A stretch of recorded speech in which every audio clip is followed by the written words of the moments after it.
आज मैं एक पोएम सुनाने जा रहा हूँ जो मैंने हॉस्टल में लिखी थी। उस टाइम लिखी थी, एग्ज़ाम चल रहे थे। शायद लगा कि कॉलेज वाले मुझे पास कर देंगे, लेकिन कॉलेज वाले मुझे बहुत प्यार करते हैं। वो चाहते हैं कि मैं यहीं रह जाऊँ।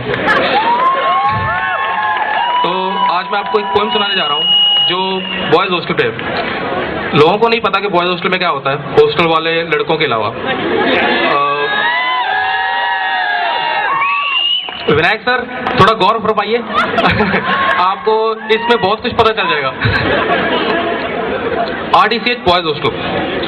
बड़े याद आएंगे ये दिन, पता नहीं कैसे जिएंगे यारों के बिन। जब दिन सो के गुजर जाते थे और रातें कटती तारे गिन गिन।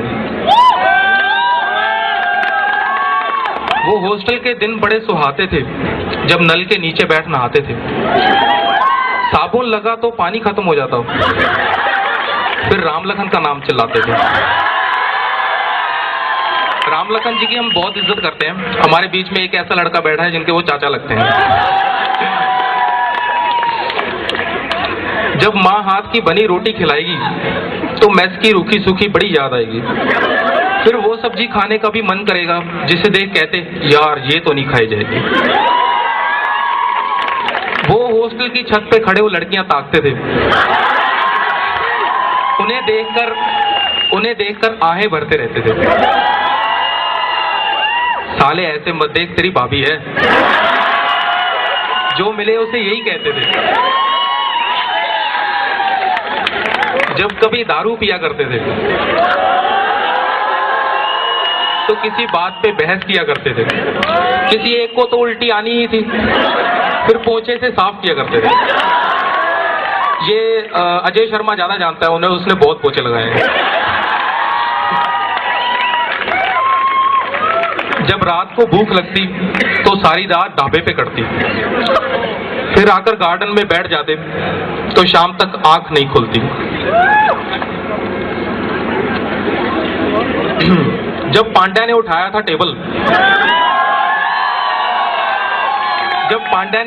टेबल तो सब पर लग गया क्रिमिनल लेवल। जब लगा 5-5 हजार का जुर्माना, फिर सबने जोड़ दिए जैक के केबल। जब टाइट रोहन और ध्रुव पंजाबी बोलते तो अपने अपने दिल के राज खोलते। पता नहीं वो कौन सी भाषा थी, सुनने पर सब उसका मतलब टटोलते। जब लाइट जाती तो भानु बड़ा चिल्लाता था, फिर अशोक बड़ी डांट लगाता था। दीपक से सब बात करते रहते, पता नहीं वो कब हैंग हो जाता था। और लाइट कभी जाती नहीं थी। एक रूम है, उसके सामने स्विच है, वो बंद करके फिर चिल्लाते थे। और वो बंद करता था एक लड़का का, मैं नाम नहीं लेना चाहूंगा। दीपक से बात करना, कोई मतलब ऐसे बात करता करता बेचारा पता नहीं कहाँ ख्यालों में खो जाता था। दूसरे सामने वाली बात तो उसे समझ ही नहीं आती थी, भूल जाता था। आगे सुनिए। क्रीम लगाने का शौकीन था दादा हमारे अमित यादव साहब क्रीम बहुत लगाते थे। क्रीम लगाने का शौकीन था दादा। सब सोचते यार क्या है इसका इरादा। बड़ी लाइन मारी थी राठी ने, पर हर लड़की ने तोड़ा उसका वादा। पौडवाल को सब कहते थे भाभी। ये मुझे भी नहीं पता क्यों कहते थे, ये हर्षित पांड्या को पता होगा। पौडवाल को सब कहते थे भाभी। चौधरी के पास थी हर पंप की चाबी।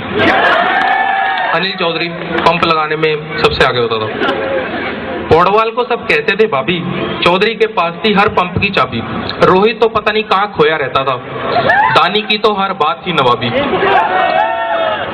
अभिषेक सोचता हर एक को उंगली करूंगा। आदर्श मानता हर एक का काम कर दूंगा। बड़े अच्छे हैं बेचारे दोनों, पर अचल से सब डरते थे।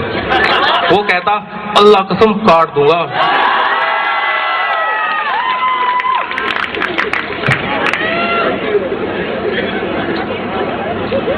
डूडी, मनीष डूडी। दूधी पीता तो टाइट हो जाता, तो मनोज भी संभाल नहीं पाता।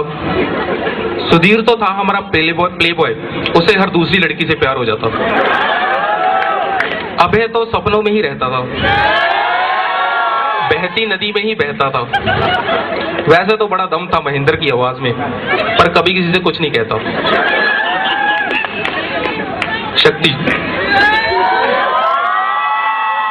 शक्ति छोटा पर बड़ा तीखा था, लड़की पटाने के बिना सब सीखा था।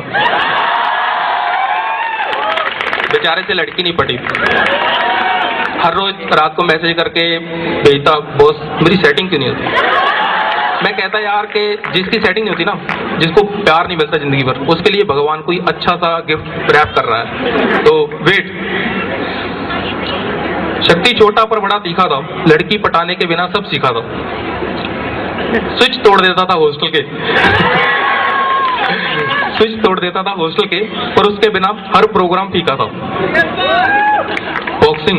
बॉक्सिंग तो अजय पंडित की शान थी, दोस्ती के लिए हर खुशी कुर्बान थी। बहुत लड़कियां पसंद थी उसको, पर बरती तो उस पे जीनू खान थी।